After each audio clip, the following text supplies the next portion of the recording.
नमस्कार। प्रभा साक्षी न्यूज नाटक और आप सभी का स्वागत है।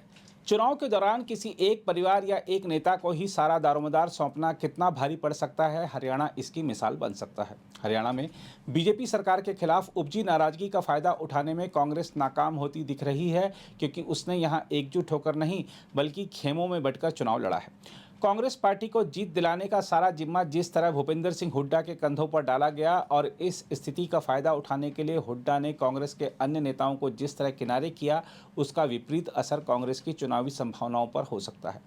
हम आपको बता दें कि हरियाणा की राजनीति में जाटलैंड कहे जाने वाले रोहतक, झज्जर और सोनीपत में इस बार भूपेंद्र सिंह हुड्डा की हालत पतली हो गई है।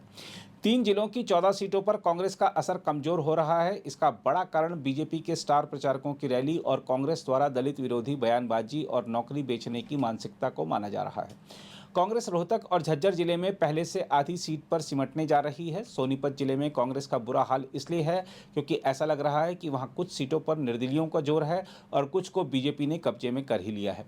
रोहतक, सोनीपत और झज्जर जिलों में अपनी सरकार व चौधर का नारा देने वाले भूपेंद्र सिंह हुड्डा चुनाव प्रचार के अंतिम क्षणों में अपने गढ़ रोहतक और झज्जर में फंसते और सोनीपत में हांफते नजर आए। रोहतक में अगर किलोई विधानसभा क्षेत्र को छोड़ दिया जाए तो जिले की बाकी बची 3 सीटों पर बीजेपी ने अपनी पकड़ मजबूत कर ली है।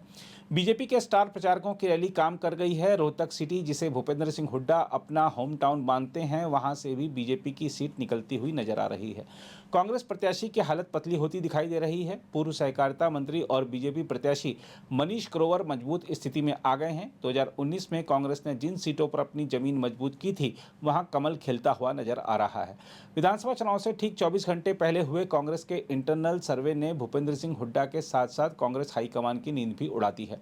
राजनीतिक जानकारों का मानना है कि रोहतक, झज्जर और सोनीपत में कांग्रेस के बागियों के कारण बहुत लंबे समय बाद मुकाबला एक तरफा होता हुआ दिखाई दे रहा है। केवल खरखौदा सीट पर कांग्रेस और बीजेपी का मुकाबला है, लेकिन यहां भी कांग्रेस की हालत उतनी ठीक नहीं है। सोनीपत और गोहाना में बीजेपी के प्रत्याशियों ने मुकाबले को एक तरफा कर दिया है। राई, गन्नौर और बड़ौदा में कांग्रेस प्रत्याशियों को चुनाव मुकाबले में पसीना आ रहा है। इन तीनों विधानसभा क्षेत्रों में बीजेपी और निर्दलीय प्रत्याशियों ने कांग्रेस को त्रिकोणीय मुकाबले से बाहर कर दिया है। जाटलैंड का सबसे मजबूत गढ़ माने जाने वाले सोनीपत में वोटर्स ने भूपेंद्र सिंह हुड्डा के नेतृत्व को नकार दिया है। पिछले विधानसभा चुनाव में कांग्रेस ने गोहाना, बड़ौदा, खरखौदा और सोनीपत में जो बाजी मारी थी, वह बाजी इस बार कांग्रेस के हाथ से निकल चुकी है। रोहतक और झज्जर की 8 विधानसभा सीटों की बात करें तो यहां भी समीकरण एकाएक बदल गए हैं। यहां भी अधिकतर सीट पर कांग्रेस की हालत खस्ता है।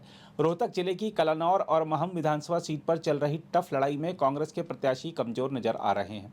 इसका एक कारण कांग्रेस नेताओं द्वारा जनता के बीच में नहीं रहना और जनता के काम नहीं करना है। राजनीतिक जानकार बताते हैं कि यदि रोहतक में भूपेंद्र सिंह हुड्डा 1 या 2 सीटों पर निपट गए तो उनके मुख्यमंत्री पद की दावेदारी पर ग्रहण लग जाएगा। झज्जर और बादली में कांग्रेस प्रत्याशियों को कड़ी टक्कर मिल रही है। ऐसे ही बहादुरगढ़ और बेरी में टफ मुकाबला है। लोगों ने कहा कि इस बार झज्जर में कांग्रेस हाफ हो सकती है, इसलिए झज्जर जिले की चारों सीटों को साधने के लिए राहुल गांधी को जीटी रोड बेल्ट छोड़कर बहादुरगढ़ में रोड शो करना पड़ा। चुनाव प्रचार के अंतिम चरण में पूर्व मुख्यमंत्री भूपेंद्र सिंह हुड्डा अपने घर में घिरते नजर आ रहे हैं। राजनीतिक जानकारों का कहना है कि प्रधानमंत्री नरेंद्र मोदी की गोहाना रैली और बीजेपी के अन्य दिग्गजों की रैलियों ने जाटलैंड कहे जाने वाले सोनीपत, रोहतक और झज्जर के सियासी व जातीय समीकरणों को तोड़ने का काम किया। बीजेपी ने कांग्रेस राज में दलितों पर अत्याचार के मुद्दे को जोर शोर से उठाया। इसका असर चुनाव परिणाम पर दिखेगा।